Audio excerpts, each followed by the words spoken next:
The crisp autumn air carries the promise of an early winter as doubt creeps into my mind. Outside, the world is shifting, trees shedding their golden leaves in quiet surrender, but inside, the warmth of our living room feels safe, familiar, a cocoon against the chill of the unknown. I glance across the room at Clara, the soft glow of her laptop screen flickering against her face. A small, almost absent smile plays on her lips as she types, her fingers moving effortlessly over the keyboard. Something inside me tightens. "You're working late again tonight?" I ask, forcing my voice to remain even, free from the unease that coils deep within me. She looks up, her smile fading just slightly as her gaze meets mine. "Yes," she says, her tone as steady as ever. "This project is really demanding. You know how it is, Mark. But I should be done in an hour. Why don't you start the movie, and I'll join you as soon as I can?" Nothing in her response is unusual. Nothing justifies the sudden weight pressing against my chest. And yet, it lingers. I nod, turning away, pretending to scroll through the channels as the television flashes meaningless scenes before my eyes. But my mind refuses to settle. Clara's late nights. Her weekend meetings. The increasingly frequent business trips. Pieces of a puzzle I hadn't realized I was assembling, until now. By morning, the unease has settled into something heavier, something I can no longer ignore. I reach for my phone, my fingers hovering for only a moment before I dial. "Hey, Mark. What's up?" My brother Alex answers after just one ring, his voice brisk, familiar. "I need your help with something," I say, skipping the usual pleasantries. "Sure, anything. What's going on?" "It's Clara. I think she might be seeing someone else." A pause stretches between us.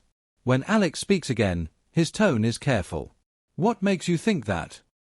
I lay it all out for him, the long nights, the distant glances, the subtle shifts that had seemed insignificant until they weren't. He listens in silence, not interrupting once. Finally, he exhales. "Okay, look, let's not jump to conclusions here. I'll help you figure this out." His voice is firm, decisive. And so, we begin. For the next week, Alex and I move in quiet secrecy. We watch. We check. We dig through phone records, scan through online activities, follow her when she leaves for another meeting. Alex is meticulous, ensuring no stone is left unturned. Yet, each lead dissolves into nothing. There are no suspicious texts, no hidden rendezvous, no whisper of another man. "See," Alex says one evening, clapping a reassuring hand on my shoulder. "Maybe you were just overthinking things. Clara's clean, man. She loves you." Relief rushes through me, so powerful it nearly steals my breath. I had been wrong. My suspicions, unfounded. I exhale a shaky laugh. "I guess I owe her an apology, her." "Maybe take her out on a nice date," Alex suggests with a wink. "Surprise her a little." I take his advice. That night, I come home early, eager to make amends, to push away the doubts that had nearly consumed me. I plan something simple, a dinner, a moment for us to reconnect. But as I step inside, the quiet of the house feels off. Then, a sound from upstairs. A laugh. Soft, familiar. But not Clara's. A chill slides down my spine, and my heart pounds against my ribs as I take the stairs two at a time. My hand trembles as I push open our bedroom door. And then the world stops. In the dim glow of the bedside lamp, Alex is there, his shirt undone, kneeling in front of Clara, who sits breathlessly on the edge of our bed. The betrayal slices through me, sharp and unforgiving. My breath is stolen, my body locked in place as realization crashes over me in brutal, unrelenting waves. It wasn't a stranger she had been hiding. It was him. My own brother. Alex, the man who had assured me, guided me, manipulated every step of our so-called investigation, had not been uncovering a truth. He had been burying it. Slowly, deliberately, I take a step forward. The sound makes them jolt.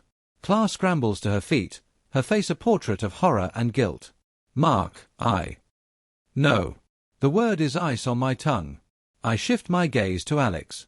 He meets my stare, a storm of emotions flickering across his face. Shame, defiance, something unreadable lurking beneath. "It doesn't matter," he mutters, straightening his clothes as if that will erase what I've just seen. "It matters to me." My voice is eerily calm, despite the fury boiling beneath my skin. Alex exhales, his expression hardening. "I'm sorry, Mark. It just happened. Save it. My words are sharp enough to cut. I turn to Clara. I trusted you both. The weight of betrayal is suffocating, pressing against my ribs until I feel like I might choke on it. I need to get out. To breathe. Without another word, I turn on my heel and walk away, slamming the door behind me. The sound ricochets through the house like a gunshot.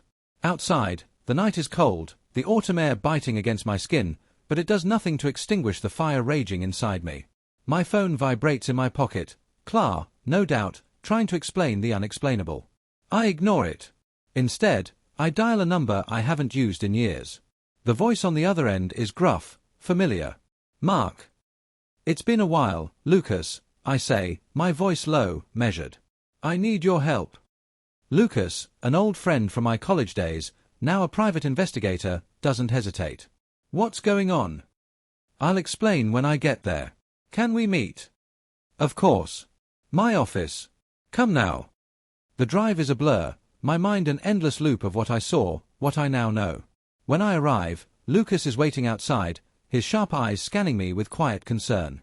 We step inside, and the words spill from me, raw and unfiltered. Lucas listens, his expression unreadable. When I finish, he leans back, studying me carefully. What do you want to do about it? I don't hesitate. I want to ruin them, Lucas. I want them to pay. A slow exhale. A measured nod. Revenge is tricky, Mark. Are you sure? I meet his gaze, my decision already carved into stone. I've never been more sure of anything in my life. Lucas leans forward, steepling his fingers. All right.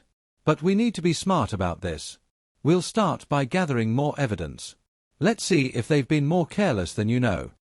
The days that follow are a whirlwind of silent retribution. Lucas is methodical, his skills uncovering more than I could have imagined. Secret meetings. Lies buried under layers of deception. The truth laid bare, piece by piece. Through it all, I remain cold, distant, unmoved by Clara's frantic calls or my mother's worried voice when she pleads for reconciliation. But there is no fixing this. Only reckoning. And when the time comes, I will ensure they never forget the consequences of their betrayal. I flip through the pages of evidence, each photograph a fresh wound carved into my trust. The images, CLA and Alex laughing over coffee, fingers entwined in a secluded park, speak louder than any words ever could.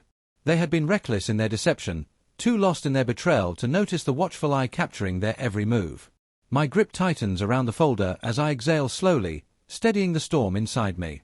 What's the next step? My voice is hollow, drained of warmth. Lucas watches me carefully, his sharp eyes searching for hesitation and finding none. We expose them. Publicly. Are you ready for that? A grim satisfaction settles over me, cold and final. Let's do it. That evening, I summon CLA and Alex back to the house, the place that once felt like home but now reeks of lies. As I step inside, the familiar walls feel foreign, the warmth tainted by memories turned bitter. Their voices drift from the living room, hushed and uncertain. CLA sees me first. Hope flickers in her eyes, tangled with fear. Mark, thank you for agreeing to meet. She takes a hesitant step forward, reaching for something that no longer exists. Save it. My voice is sharp, slicing through the air as I throw the folder onto the coffee table. It lands with a resounding thud, the weight of the truth reverberating through the room. Alex stiffens, his stance shifting defensively. What is this? His voice is edged with unease, his fingers twitching toward the folder. Don't, I warn, steel threading through my tone. You already know. CLA's hands tremble as she picks up the folder, flipping through the damning images. The blood drains from her face, her lips parting on a silent gasp. Mark. I can explain. I don't want your explanations, I snap, my patience long eroded. I want you both out of my life. But first, the world is going to know exactly what you've done. Alex steps forward, panic flaring in his eyes. You can't do that. It'll ruin us. That's the point, I reply, the bitter satisfaction settling deeper into my bones. Please, Mark. CLA's voice cracks, desperation bleeding through. We're your family. You should have thought about that before. The finality in my words lands like a death knell. The silence stretches, thick and suffocating. My phone buzzes in my pocket. Lucas's message flashes on the screen. It's done. Everyone knows. Check your phones. I fold my arms, watching as they scramble for their devices. The shift is instantaneous. Horror washes over their faces as the weight of exposure sinks in. Social media, emails, texts, their secrets are no longer confined to whispered meetings and locked screens. Their deception has been laid bare for all to see. Cele's tear-streaked face lifts to mine, her voice barely a whisper. How could you? I laugh, but there's no humor in it. How could I? I echo, my voice a mirror of hers. I trusted you both. You broke that. You broke everything. Alex remains silent, shoulders slumped in defeat. He knows there's no redemption here. I turn toward the door, the echoes of my mother's voice lingering in my mind, a plea for family, for forgiveness. But as I step into the cool night air, I feel nothing but the solid finality of the door closing behind me. A chapter ending, its last words dripping in betrayal. But this is only the beginning. The fallout is swift and brutal. Their names become whispers in crowded rooms, their reputations reduced to scandal. I stay away from the wreckage, seeking refuge in the one place that still feels steady, Lucas's office. You okay? Lucas asks one afternoon, his brow furrowed with concern. I exhale slowly, rubbing my temples. As okay as I can be. The exhaustion is deep, but beneath it, something gnaws at me. Something doesn't add up. Lucas leans in, his sharp gaze narrowing. What do you mean? This. Alex and CLA. It was too neat, too convenient. Like it was orchestrated. The thought lingers, unsettling and persistent.